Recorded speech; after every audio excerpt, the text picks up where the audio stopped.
Afternoon, everyone. Hope you survived the snowstorm okay.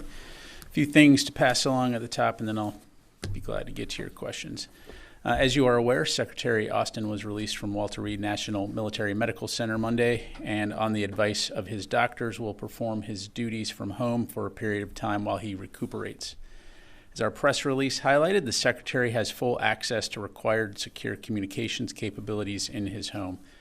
I don't have a date yet to provide in terms of when he'll return to work in the Pentagon, but we'll be sure to keep you updated. The press release, which includes a statement from Secretary Austin's doctors as well as a statement from Secretary Austin regarding his release from the hospital, are both available on the DoD website. However, to ensure a common understanding of the Secretary's condition, prognosis, and treatment going forward, I'm going to read the statement from his doctors, and I appreciate your patience.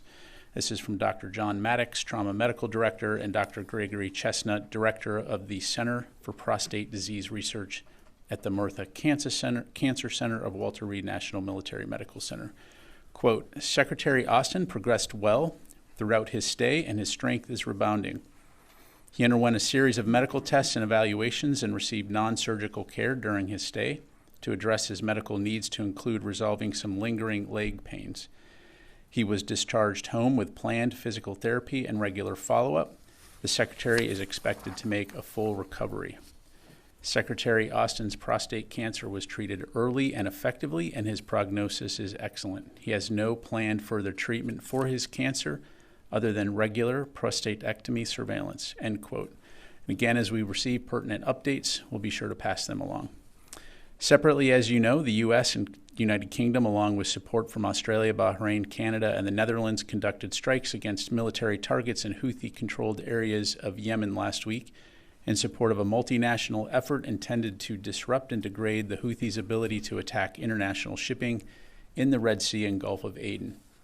The U.S. also conducted subsequent follow-up strikes against a radar site on Saturday, Yemen time, that was part of the original target list, and 4 anti-ship ballistic missiles yesterday, Yemen time, that were prepared to launch from Houthi-controlled areas of Yemen, which presented an imminent threat to both merchant and U.S. Navy ships in the region. As Secretary Austin said in his statement on January 11, quote, we will not hesitate to defend our forces, the global economy, and the free flow of legitimate commerce in one of the world's vital waterways, end quote. In the meantime, more than 20 nations continue to support the separate defensive coalition Operation Prosperity Guardian, which is focused on protecting international shipping and mariners in the Red Sea and Gulf of Aden. In other news, Secretary Austin spoke yesterday with Ukrainian Minister of Defense Rustem Umerov to discuss the latest on the situation in Ukraine and the upcoming Ukraine Defense Contact Group meeting, which will be conducted virtually on January 23rd. During the call, Secretary Austin reiterated that the United States and our coalition of some 50 allies and partners remain committed to supporting Ukraine in its fight against Russian aggression. The readout's been posted to the DoD website. And then lastly, on behalf of the department, we would like to congratulate U.S. Air Force Second Lieutenant Madison Marsh, who was crowned Miss America over the weekend in Orlando, Florida. Lieutenant Marsh, a recent U.S. Air Force Academy graduate, was crowned Miss Colorado in November of 2023. She is currently earning her master's degree from the Harvard Kennedy School through the Air Force Institute of Technology's Civilian Institutions programs. She's also earned a pilot slot and is expected to attend pilot training after she graduates from Harvard. For more information, I'd refer you to Air Force Public Affairs. And with that, happy to take your questions. We'll go to Associated Press first on the phone. Lita Baldor. Thank you, Pat. Two separate things. One, on Secretary Austin, does his physical condition at this moment preclude travel? Can you give us sort of an idea as to whether the meeting is virtual because he can't travel, or just how he is in that regard? And then secondly, on the Houthis, over the weekend, obviously there were attacks by the Houthis, there were counterattacks, and there were several strikes by Iran itself. Can you assess or tell us whether Secretary Austin believes that the Gaza war has already expanded? Don't all of these attacks suggest that the war has done exactly what the U.S. didn't want it to do early on, and that it has expanded, and that attempts to deter the Houthis so far have not worked. Thanks. Yeah, thanks, Lita. On your first question, as I highlighted, the Secretary continues to recuperate at home.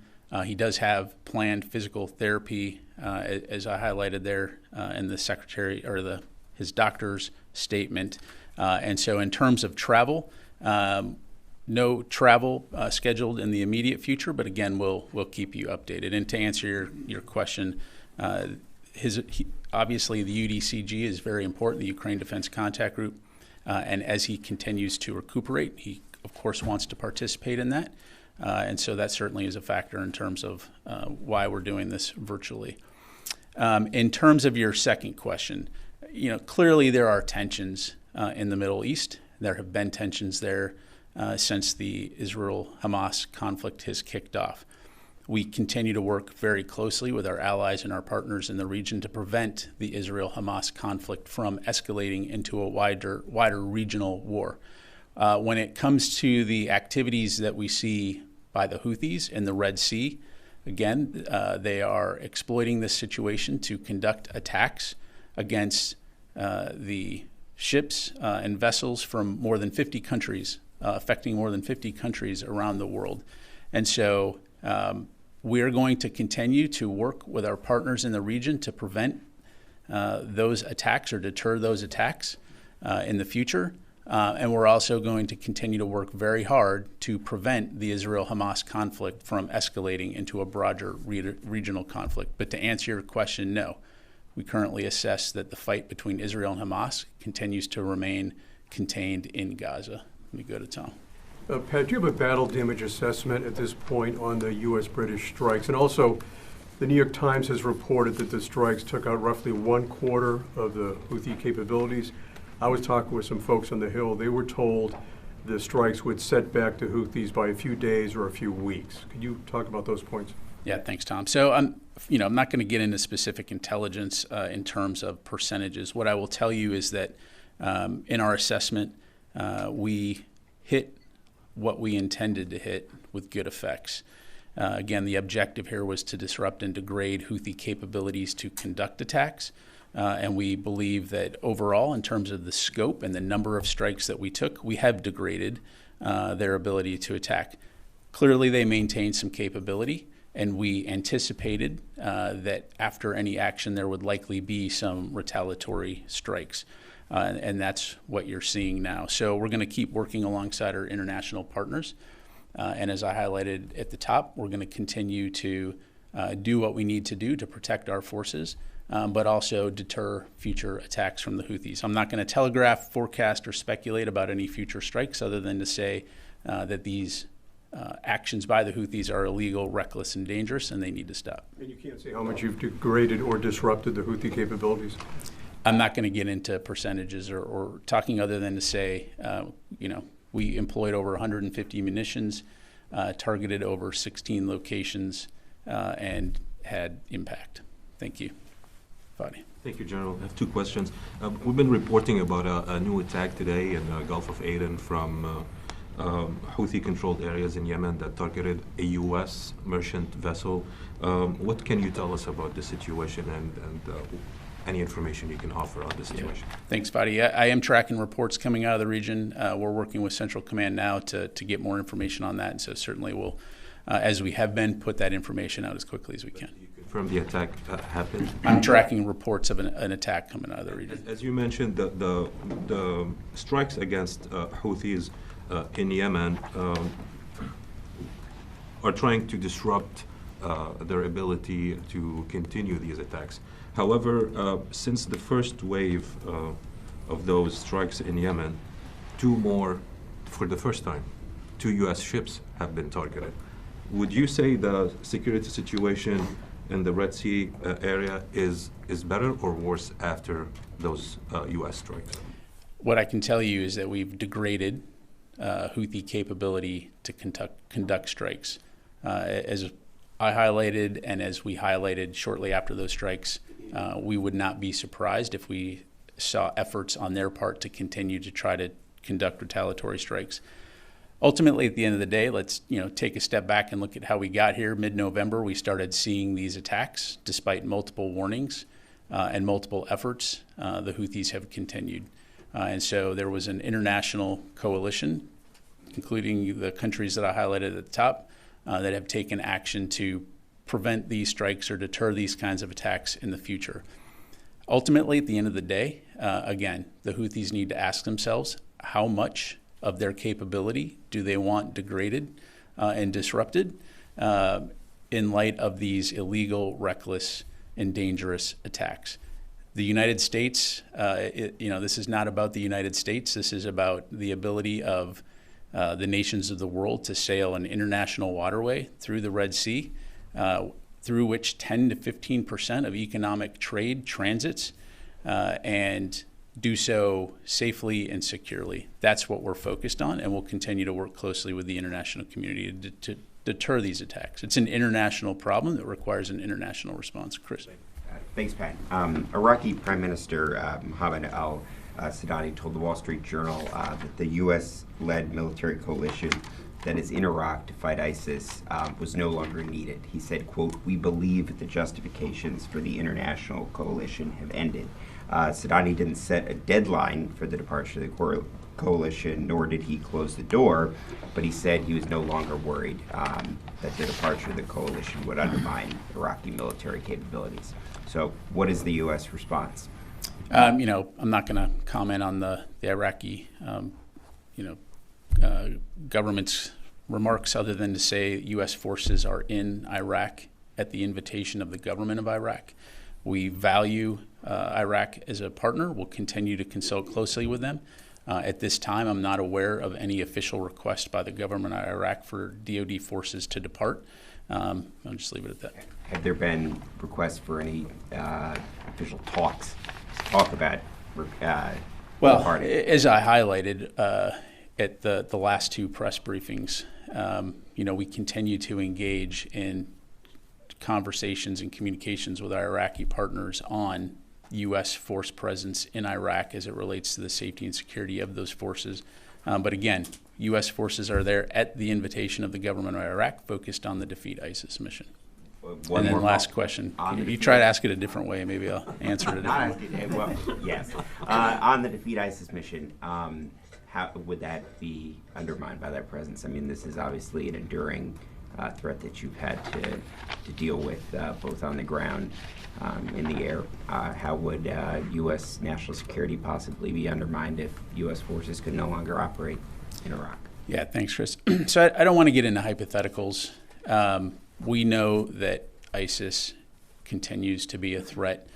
The counter-ISIS campaign was largely successful over the last 10 years in terms of muting the threat of ISIS as it relates to Iraq and Syria, in no large part, in no small part rather, than to the professionalism of the Iraqi security forces as they have continued to increase their capability, their skills, and their effectiveness.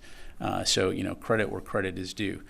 That said, we continue to see ISIS as a international and a regional threat. And so we can't take our eye off the ball when it comes to ISIS. And that is the purpose of the Defeat ISIS mission, to ensure the enduring defeat of ISIS. Ultimately, though, at the end of the day, again, we are in Iraq at the invitation of the government of Iraq, and we will continue to consult closely with this valued and important partner. I'll just leave it there. Yes, sir. On the same topic, what's your assessment on your personnels in Iraq? Do you need to be there for a longer time because ISIS is still a threat? Or what's your assessment on your presence? Well, look, the way that the United States conducts operations is in consultation with our allies and partners. That's exactly what we're doing in the Red Sea. And so we are there at the invitation of the government of Iraq. I mean, we've talked about this before, but for the benefit of those who have not been following this, if you go back to 2014, when ISIS was on the outskirts of Baghdad, it was the United States, working with partners in the region, to include Iraq, inviting U.S. forces to come and help to defeat and counter ISIS. And so, we will continue to consult closely with our partners in the region and continue to work together to address regional and international security threats that affect all of our security. And one question on the Iranian attacks on Erbil. What's your assessment on that attacks? Because it was almost within a few miles away from your bases in Erbil. And why you didn't use your anti-missiles system, defense system, to repel some of these missiles that were attacking civilian areas? So as I understand it, none of these strikes were targeting U.S. personnel or U.S. facilities. You've heard the Iraqi government respond. I'll refer you to that. My understanding is that these strikes were not precise, and just leave it there. And I need to get to the other side of the room.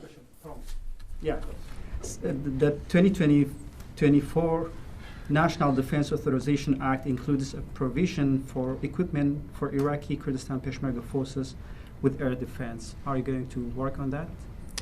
Again, I'm not going to get ahead of pending legislation, in terms of, So I don't want to get ahead of that, other than to say, again, Iraq is a valued and important partner, and we'll continue to work closely with Iraq when it comes to security, regional security, and Iraqi needs from a defense standpoint, as we have for many years. But let me go ahead and get to the other side of the room. Yes, sir. General Griff Jenkins, Hey, Griff. pinch hitting for Jen Griffin. Welcome. Two-pronged question. First, the administration redesignating the Houthis as this specially designated global terrorist list, seen as a lesser designation than the FTO. How does that impact you guys? Does it take away any tools for holding terrorists accountable? If you could speak sort of to that. And then the other question on Secretary Austin, as we are now learning more about the lack of communication he provided in his around surrounding his hospitalization, is he being held to the same standard of accountability that yourself or anyone else in uniform in this building would be? Yeah, thanks, Griff. On your first question, I'm not aware of any impact on our ability to conduct operations as necessary in terms of supporting Operation Prosperity Guardian, for example, or conducting self-defense strikes or aiming to disrupt and degrade Houthi capability. Again, what I think you're seeing here is a whole of government effort to apply the tools of national power as it relates to deterring the Houthis. And that can include a variety of means, not only military force, but also economic and diplomatic efforts. And importantly, this is not a United States alone issue. This is something we're working with the international community on. As it relates to the Secretary, look, the Secretary put a statement out taking full responsibility on the issues related to transparency and has committed to doing better. We as a department recognize that there were shortfalls, especially as it related to the notification timelines, and so we are conducting a 30-day review. In addition, the Department of Defense Inspector General is also conducting a separate and independent review. So we will obviously support those, and we will make sure that we're doing what we need to do to improve and do better next time. Thanks. Jenny. Thank you, General. Two questions on Russia and North Korea. Regarding the solid fuel intermediate range ballistic missile that North Korea launched last weekend, North Korea announced that it was a hypersonic missile launch. What is the U.S.'s analysis on that? Yeah, thanks, Shani. Again, when it comes to destabilizing activity, we'll continue to call on North Korea to refrain from such activity, and we'll continue to consult closely with our allies in the region to ensure that we can maintain regional peace and security. Let me go. Korean Foreign Minister and Russia's President Putin and Russian Foreign Minister Sergei Lavrov have met in Russia recently. They discussed further expanding military cooperation. How do you assess this? Well, we've talked about this before, that clearly North Korea and Russia have a relationship. What we don't want to see is the continued proliferation of aid to Russia to be used in Ukraine. But I'll leave it at that. Let me go to the phone here. Jeff Shogel, Task and Purpose. Thank you. You had mentioned that the latest strike in Yemen targeted Houthi assets that posed a threat to both U.S. Navy and merchant ships. And I wanted to know what data, what evidence do you have that the Houthi were targeting Navy ships? And also, does this operation, the airstrikes against Yemen, does it have a name? Thanks, Jeff. Again, because you have merchant vessels and U.S. Navy ships in the region, as I understand it, the information that we had was that these missiles were being prepared for launch. These strikes were taken in self-defense in order to neutralize that capability, again, as part of the effort to disrupt the Houthi ability to conduct strikes. And to answer your question, I'm not aware of any official designation, i.e. named operation for these strikes. Thank you. Let me go to Nancy, and then we'll go back to the phone. I want to start with the strike on the Houthis. To Tom's question, as I understood it, we were going to get some sort of battlefield assessment. Since the strikes happened on the 11th, can you give us a sense of when we'll see that, and with what specificity you'll be able to tell us the effectiveness of those strikes? That is, could you answer Tom's question about whether it was 25% of the capability or more or less? Yeah, so I appreciate the question, and what I provided is the assessment in terms of the number of strikes that we took. We assessed that we largely hit what we intended to hit and had the effect in terms of degrading those capabilities. The reason that I can't get into a percentage is because now we start to get into intelligence, and from the podium here, I would start talking about what we know and what we don't know, which can then be reverse engineered in terms of a potential adversary, or in this case, the Houthis, understanding where we may have gaps or not in our intelligence. So I'm just not going to be able to get into those numbers. And then I've reread the January 11th review that the Chief of Staff called for, and if I've read it correctly, there's nothing in there that prevents anyone involved from answering questions from the public or Congress. Is that right?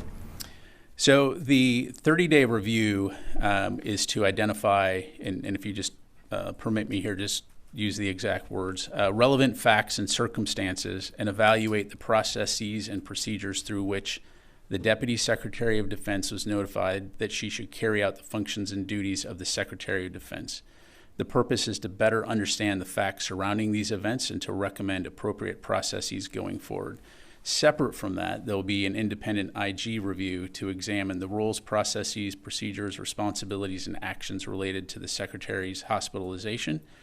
I'm going to paraphrase here, but again, this is all out there, and assess whether the DoD's policies and procedures are sufficient to ensure a timely and appropriate notification and the effective transition of authorities.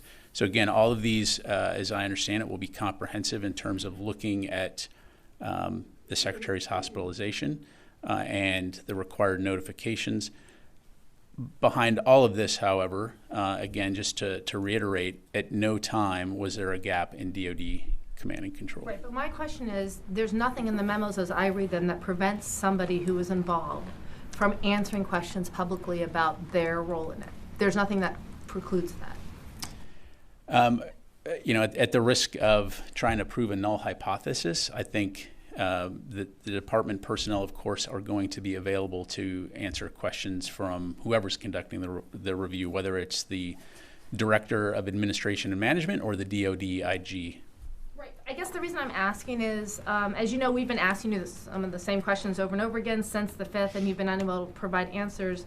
And yet the same three people seem to be at the key of what happened: Kelly Maximum, General Clark, and Secretary Hicks. And I guess what I'm trying to understand is, why can't they come to the podium and answer the questions that you haven't been able to answer, since there's nothing that in any of these investigations that prevents them from doing so?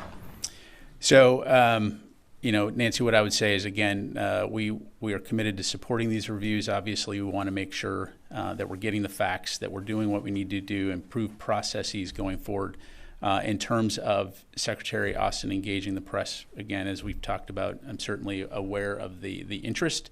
And we'll make sure that request is passed along. I appreciate that, but what about those other three who are clearly very central? They're not recovering. They're here. They're in the building. There's nothing that prevents them from answering questions. But I think also it's important, again, to allow these reviews to run their course to ensure that we're operating from the facts and that we have a holistic picture of what exactly happened and when. Again, understanding the importance and the public interest and the congressional interest clearly when it comes to this topic. Let me go ahead and go back to the phone here. JJ Green, WTOP. General, the Houthi attacks, can you say if these attacks that have been coming from locations recently have been locations that were hit in the U.S.-led coalition's strikes, or are these coming from new locations? And the second question, how does Iran's recently affirmed willingness to launch attacks directly impact the Pentagon's posture in the region? Yeah, thanks, JJ. On your first question, I'm not going to be able to get into the specific launch sites of Houthi missiles other than to say, again, they do retain some capability, clearly. And again, we will continue to do what we need to do to work with partners to deter these attacks, and importantly, to safeguard vessels that are transiting the Red Sea. As for Iran's attacks, or the missile strikes that they conducted yesterday, again, they've put out a statement in terms of what those attacks or those missile strikes were conducted for. I'd refer you to them. The only thing I would say is, again, we've seen reports that these strikes were not precise.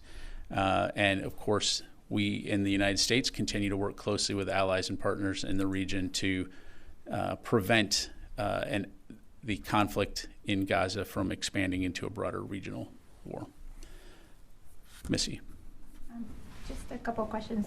Could you give us an update on the follow-on from the SEAL mission? In terms of when you say an update? Search and rescue. Yeah, so on the search and rescue, the CENTCOM continues to lead that effort. It is ongoing. Certainly, we hope that we are able to recover our teammates. Our thoughts and prayers are clearly with their families at this time. I don't have any specific updates to provide right now, other than that that's ongoing. Okay, and then just going back to the question about the review and the IG examination. Apologies if you've said this already, but have you guys said whether or not that the results of that will be made public, and in what way? So for the IG review, that's something for the IG to respond to. As far as the department review, I can't answer that question because I don't know right now, other than to say we are committed to making sure that we keep the media, the public, and Congress informed in terms of lessons learned on this process. So. And so you're not committing to making the report public, but saying something about what? Right, and I just don't know at this time where we're at in that process. I know that they have. Obviously, they can't release classified information, but is there any role in DoD encouraging them to make information public if it is not classified? So the DoD IG by design is independent, and so again, this is their review, and ultimately at the end of the day, it's up to them. Again, broadly speaking, as you well know, there are circumstances where that type of information is publicly released or an unclassified version, but again, that's something I have to refer you to the IG to talk about. Yes, ma'am. Hi, Audrey Decker with Defense One. In light of the recent ship seizure that just occurred, what is the U.S. doing to disrupt the flow of missiles and drones from Iran to the Houthi rebels? Well, you had this most recent interdiction where the SEALs aboard the USS Polar, of course, CENTCOM put out a release on that. I'd refer you to that. That was the first interdiction since the Houthis began their attacks. If you take a step back, however, and look, the U.S. has worked very closely with partners in the region when it comes to conducting search and, when necessary, seizure for illicit arms that are transiting that region. And does that require more U.S. forces in the region or a change of posture at all? I'm not tracking any announcements to make right now in terms of additional U.S. forces in the region. As you've heard us say, we do maintain the ability to be flexible in terms of whether or not we need to place additional forces in the U.S. Central Command area of responsibility or anywhere worldwide. Let me go to Tony. A couple things you said here. The Houthis do retain some capability, clearly. But prior to the strikes, did the U.S. see a widespread dispersion of Houthi forces that in hiding, given all the chatter, all the publicity of an imminent attack?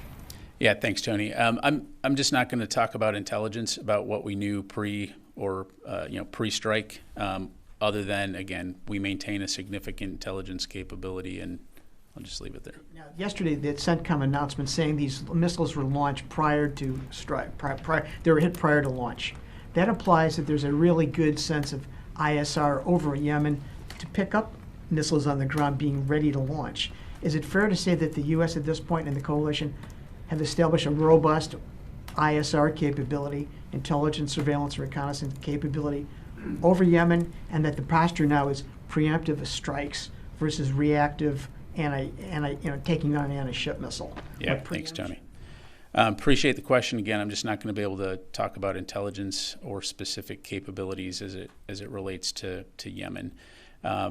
As always, we maintain the inherent right of self-defense, and if the Central Command commander determines that there are a threat to U.S. forces or innocent vessels transiting the region, he has the authority to conduct dynamic strikes as necessary. If this was a dynamic strike on an imminent launch?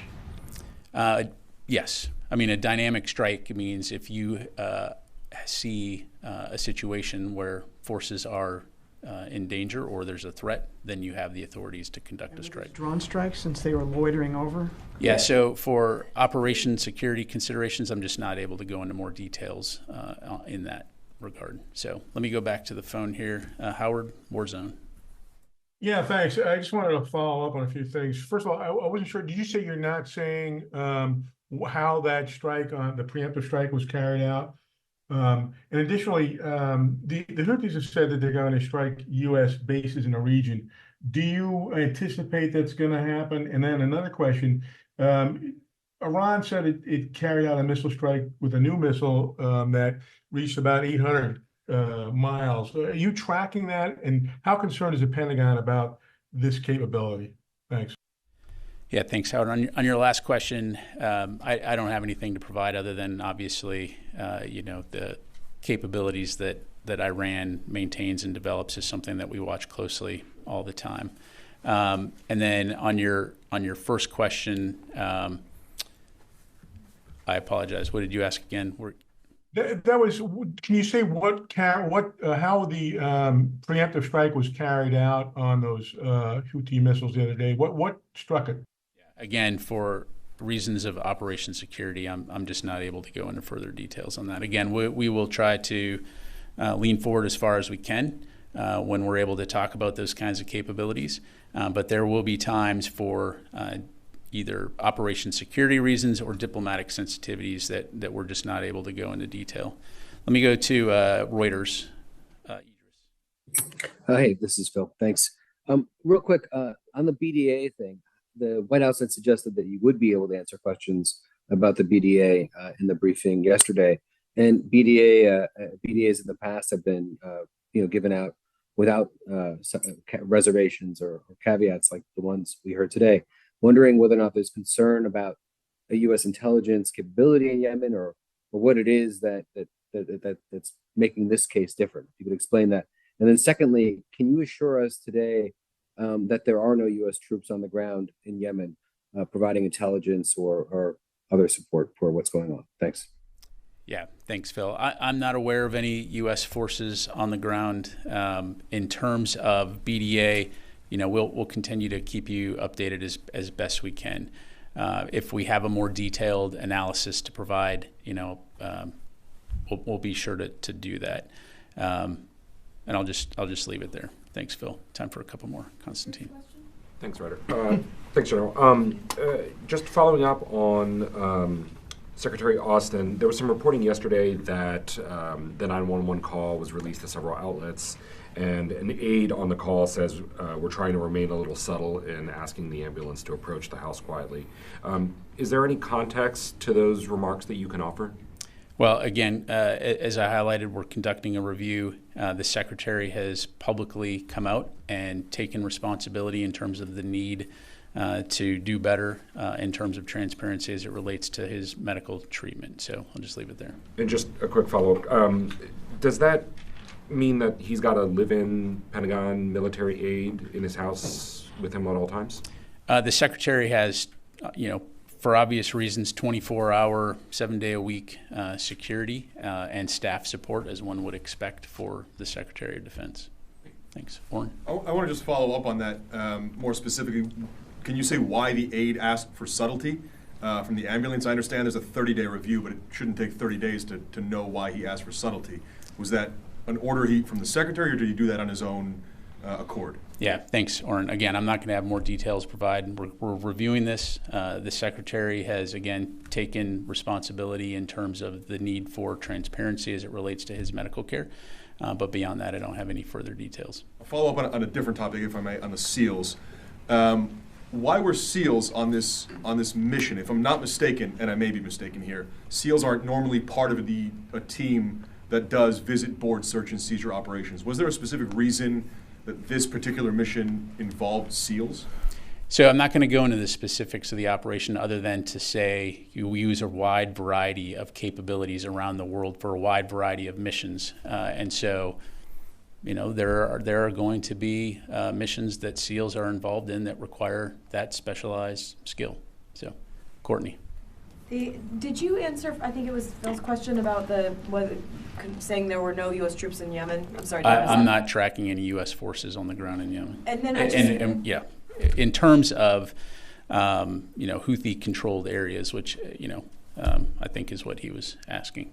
And then on the, I just want to go back one more time to this review, because I don't understand how in one breath you're saying that you and the Secretary are committing to transparency and you aren't committing to providing the review publicly. It's not a classified. I didn't say I wasn't committing. I said I just don't know the answer to that question, where we're at in the process, and so I don't want to overpromise and underdeliver when it comes to the review. So what I'm committing to is we will obviously work to ensure that the public has an understanding of what we've found and what we're doing to improve. But I just can't stand here today and tell you where we're at in that process. Maybe we could ask that you. I'll take the question. That would be great, thanks. Because it just doesn't seem like how the review has been underway for a week or so now. I don't even know what day it is today. For a week or so now, and it doesn't. I don't understand why it wouldn't already be established that it would be provided publicly. Is that we did ask last week as well if you could commit to that. So maybe next time we could have an answer. Thanks. Gotcha. Thanks. You mentioned these strikes that Iran carried out in Iraq, northern Iraq, and Syria were not precise. I'm wondering if you can offer a little more detail on that. Did they, is it the department's assessment that they didn't hit what Iran intended them to hit, or were they hit something that Iran later publicly said was actually not connected to what they hit? And if you can give any more clarity on which ones were not precise, the ones in northern Iraq or Syria? Or I'd point you back to the comments coming from both Pakistan and Iraq in terms of where those missiles struck and the allegations of civilian casualties. All right, we can do one more question. Yes, sir. And then we'll go to your last question, Tom. And one clarification from me. That's not a question, clarification. Okay. Yeah. Thank you, General. While your forces are in Iraq at the invitation of the government of Iraq, if you are asked in what way you can protect Kurdistan region as part of Iraq from Iranian attacks and it is backed militia groups? I'm sorry, can you rephrase that? I'm not sure I fully understood. Your forces are in Iraq at the invitation of the government of Iraq. But if you are asked in what way you can protect Kurdistan region, where Iran attacked recently, which is a part of Iraq, in what way you can protect the region? Well, to your point, we're there at the invitation of the government of Iraq, and the focus of those forces is on the defeat ISIS mission. So when it comes to the sovereign protection of Iraq, ultimately at the end of the day, that's the responsibility of the government of Iraq. And if they ask us for support, and that's something that we're able to mutually agree upon and and support, then clearly those are discussions and things we would do. But I just can't get into hypothetical scenarios about, the United States and taking on security responsibilities for the government, short of if we're not specifically asked to do that. So, Tom. Thank you, General. The strikes on the Yemen infrastructure, who actually authorizes those strikes, each time it occurs? Is that a Secretary decision or is it a CENTCOM decision? So the strikes that were conducted last week, of course, per the statement, the president authorized, directed those strikes. The secretary gave the order, and again, the Central Command commander has certain authorities to be able to conduct strikes should there be a requirement in terms of self-defense or in support of the authorities that have been given. Again, the overarching objective here is to disrupt and degrade the Houthis' ability to conduct the kinds of attacks that they've been conducting in the Red Sea. So the initial authorization came from the president. Subsequent strikes are pushed down to CENTCOM commanders. Again, there's a constant flow of communication between the Central Command commander, the secretary, the chairman, of course, keeping the White House informed and part of that discussion all along. Yep. And last question, clarification. So outside areas controlled by Houthis, there remains to be U.S. forces in Yemen, according to your knowledge? I'm not tracking any U.S. forces in Yemen, but I think, and again, I apologize if Phil wasn't implying this, but the question, as I inferred it, was, do we have U.S. forces on the ground in Houthi-controlled areas of Yemen, conducting intelligence operations? Again, I'm not tracking any U.S. forces in Yemen at this point in time. In the entire of yeah. Okay. Okay. All right. Thanks very much, everybody.